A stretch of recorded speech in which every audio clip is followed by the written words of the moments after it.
Bonjour.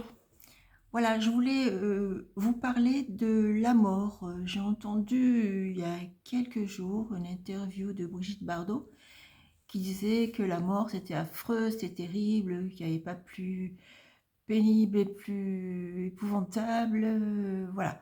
Alors, je voulais préciser en fait que la mort n'existe pas. D'accord? La mort n'existe pas. Pourquoi? Parce que l'âme est éternelle. Alors, à chaque incarnation, on change de corps et évidemment, ce corps, à certains moments, est plus en bon état et du coup, c'est le corps du coup qu'on enterre, mais ou qu'on incinère, mais l'âme ne meurt jamais. Alors, qu'est-ce qui se passe? Pourquoi dire que l'âme est éternelle? Parce que en fait, quand on décède, à certains moments, on monte dans la lumière. Bon, quelquefois, souvent, on a besoin d'aide de gens comme moi qui nous aident à passer dans la lumière, ce qu'on appelle les passeurs d'âme. Et puis, quelquefois, il y a des personnes qui arrivent à monter tout seul. Voilà, toute seule. Une fois que les âmes sont dans la lumière, alors évidemment, la lumière, on dit qu'on va tous au paradis, c'est dans une chanson, mais c'est vrai, parce que dans la lumière, il y a pas de problème, tout va bien. Euh, En plus, bon, on est apaisé là-haut, en plus on retrouve notre corps de jeune femme ou de jeune fille, ou enfin voilà, on a le corps le plus beau qu'on a eu. Et c'est comme quand je suis en méditation, moi, quand je vais là-haut pour remplir ma mission, ce n'est pas Josette 74 ans, c'est Josette 30-35 ans avec des grands cheveux noirs, voilà. Donc en plus, voilà, toutes les rides et toutes les problèmes de corps, tout ça, de poids et de tout ce qu'on a eu pendant des années, une fois qu'on est là-haut, ça s'efface. On a la plus belle image de nous. Alors, ce qui se passe que quand on est là-haut dans la lumière, tout va bien puisque en fait, on peut faire ce qu'on veut. On peut faire des voyages, il y a certaines personnes, voilà, qui ont une mission un petit peu comme moi, qui s'occupent du bien-être de la planète, de là-haut. Moi, je m'en occupe de là-haut aussi, mais tout en étant vivante. Du coup, chaque jour, je monte tout là-haut pour pour envoyer de la lumière sur la planète. Alors, c'est vrai qu'il y a certaines voilà, âmes, ce qu'on appelle défuntes là-haut, qui s'occupent aussi de la planète. Et puis, qui font d'autres choses aussi. Par exemple, j'ai demandé à Elvis Presley ce qu'il devenait. Il m'a dit je continue à chanter pour les âmes femelles, mais je ne suis pas payée. Donc il m'a fait bien rigoler, mais j'ai retrouvé son humour des interviews que j'avais entendues. Euh, voilà. Il y a d'autres personnes comme, oui, j'ai demandé à Coluche, il m'a dit qu'il s'occupait encore du bien-être de la planète, ce qui ne m'étonne pas de lui.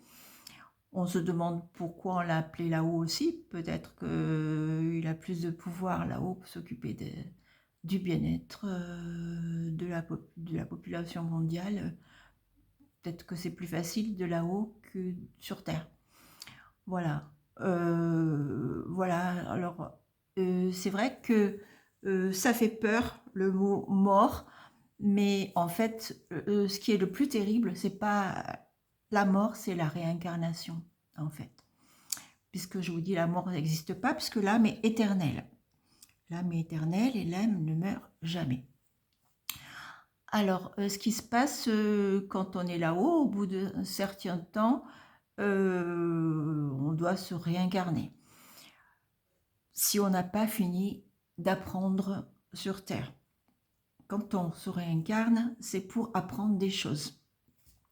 Et quand des fois on dit, oh là là, cette vie est trop difficile, c'est comme quand on va à l'école. Quand on va au lycée, au collège et tout, oh là là, on a des devoirs à apprendre, on a des choses, des cours à suivre, tout ça, et c'est souvent difficile. Et pour obtenir un diplôme, pour avoir des bonnes notes, eh ben, il faut qu'on travaille bien. Alors la vie, en fait, c'est une école. Alors quand il y a des gens qui disent « Oh là là, tous les problèmes que j'ai eus dans ma vie, tout ça », on a tous des problèmes à surmonter. Ça fait partie de notre apprentissage. Il n'y a pas une vie où tout est rose du début à la fin. Alors évidemment que c'est pas que des malheurs et que des problèmes qu'on a dans notre vie. On a quand même des moments, tous des moments de grand bonheur et d'apaisement. Mais il y a toujours un moment où on doit affronter une difficulté.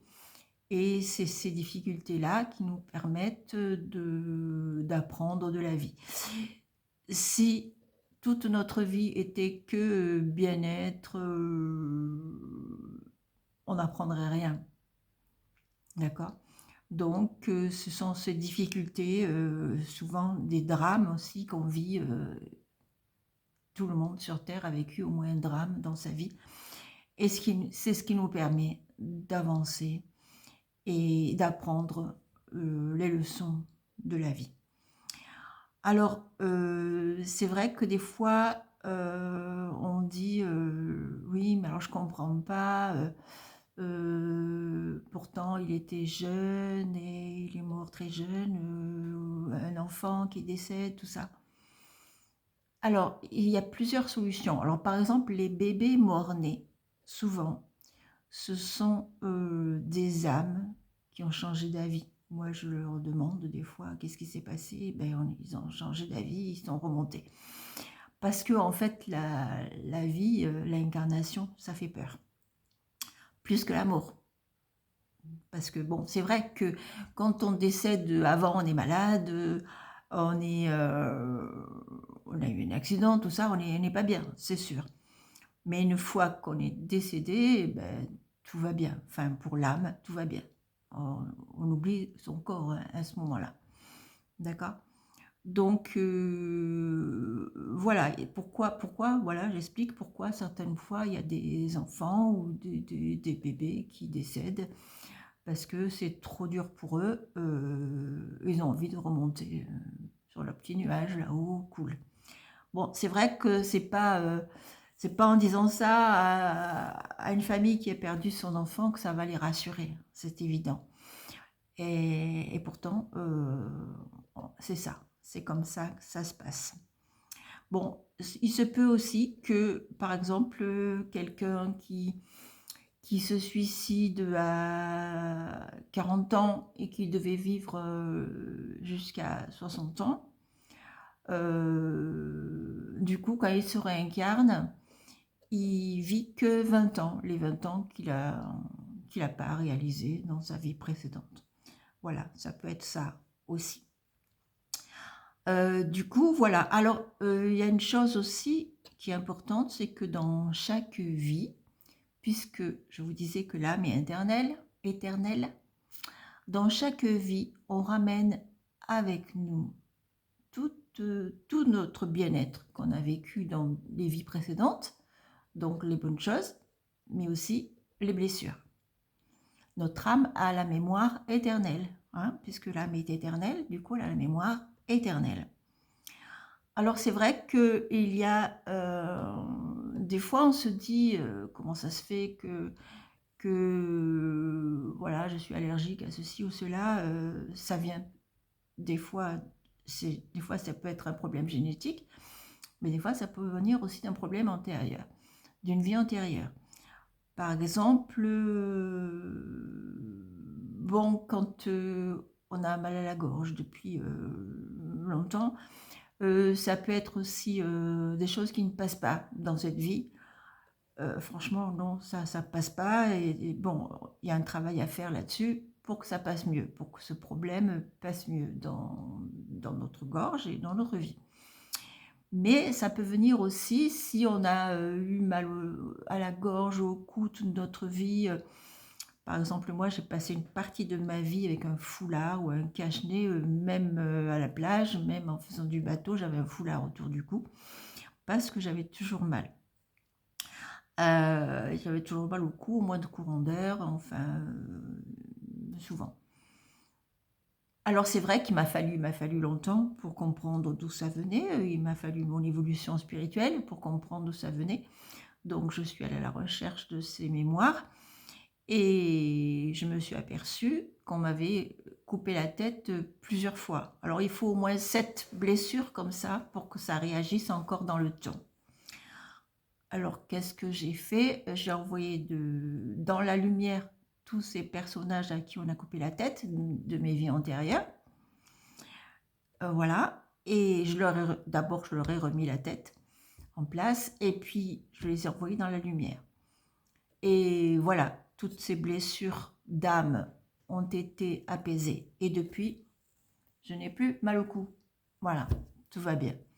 Donc, voilà, pour vous dire que là me ramène avec elle toutes ces blessures, mais aussi, évidemment, tout le bien-être.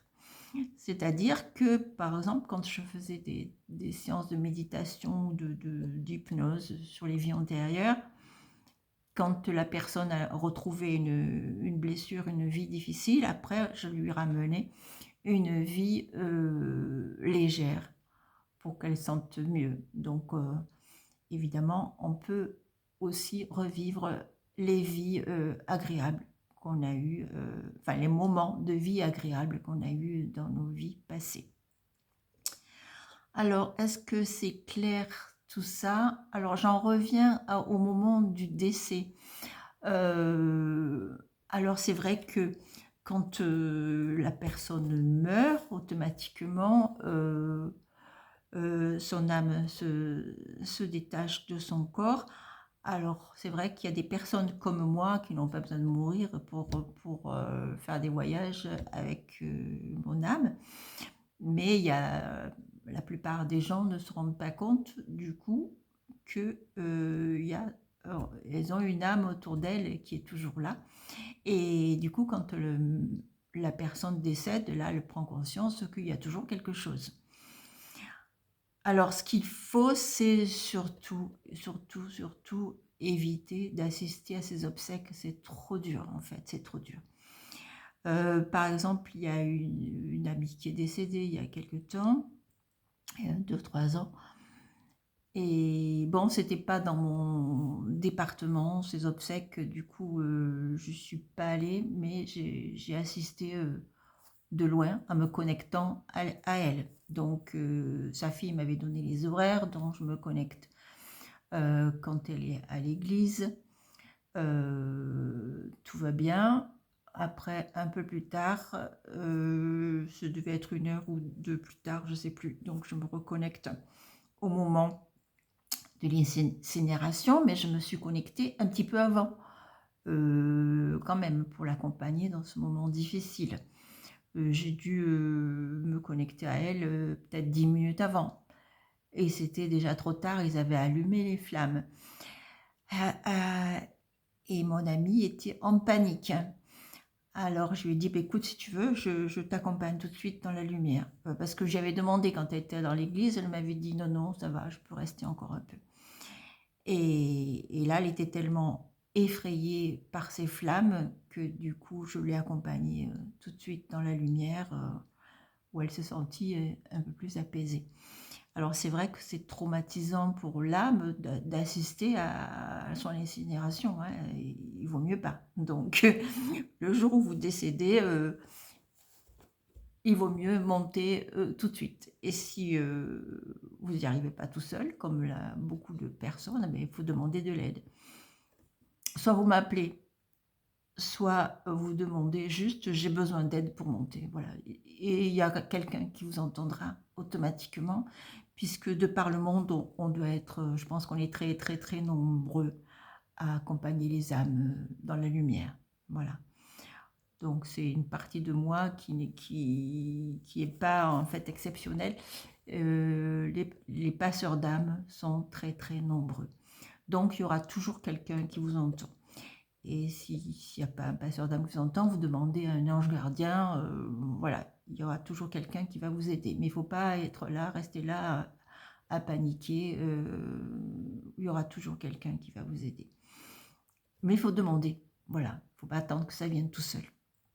Il faut demander, parce que j'ai connu quelqu'un, j'ose même pas vous dire qui c'est, qui attendait, là que les anges viennent le chercher. Non, non, ça se passe pas comme ça. D'accord?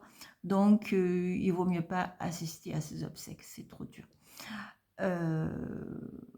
J'ai eu un neveu, moi, qui est décédé, un jeune homme hein, qui est décédé il y a pas très longtemps, il y a quelques années. Et il était en soins palliatifs. Pendant qu'il était en soins palliatifs, je ne l'ai pas quitté, même si on n'habitait pas dans le même département. Mais bon, je me connectais à lui et tout. À la fin, il en avait pour lui envoyer de la lumière et tout. Et puis les derniers jours, il en avait assez. Il me dit laisse-moi tranquille, fous-moi la paix, laisse-moi tranquille, laisse-moi tranquille. Bon. Alors du coup, j'osais plus me connecter à lui, j'osais plus envoyer de la lumière, je le laissais tranquille. Mais à l'église,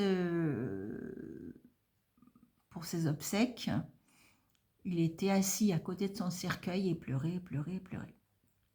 Et j'osais plus intervenir, je dis, il va encore me dire, lui, il faut taper. Mais j'étais embêtée, j'ai dit, qu'est-ce que je fais? Je le regardais. Et quand il a fallu que je lise un texte en face de lui, ça a été très difficile parce qu'il était là en face de moi à pleurer.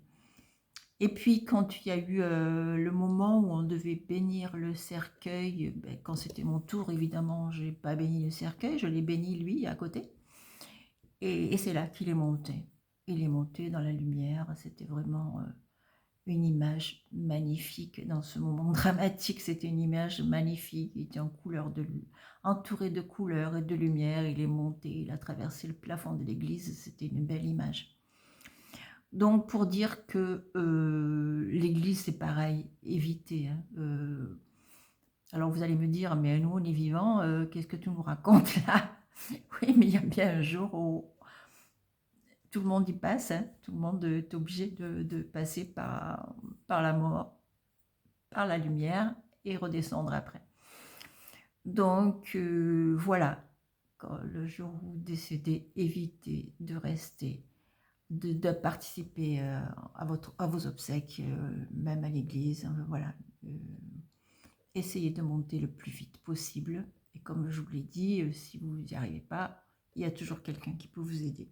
Il suffit de dire j'ai besoin d'aide. Voilà, c'est tout.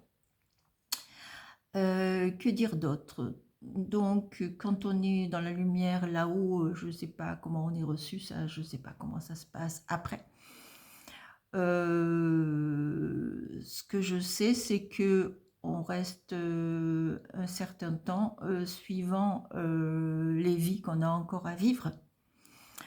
Alors, si on a déjà vécu beaucoup de vies avec beaucoup d'expériences, si on est une âme assez vieille et qui a vécu vraiment beaucoup de choses, on peut rester là-haut longtemps, se reposer.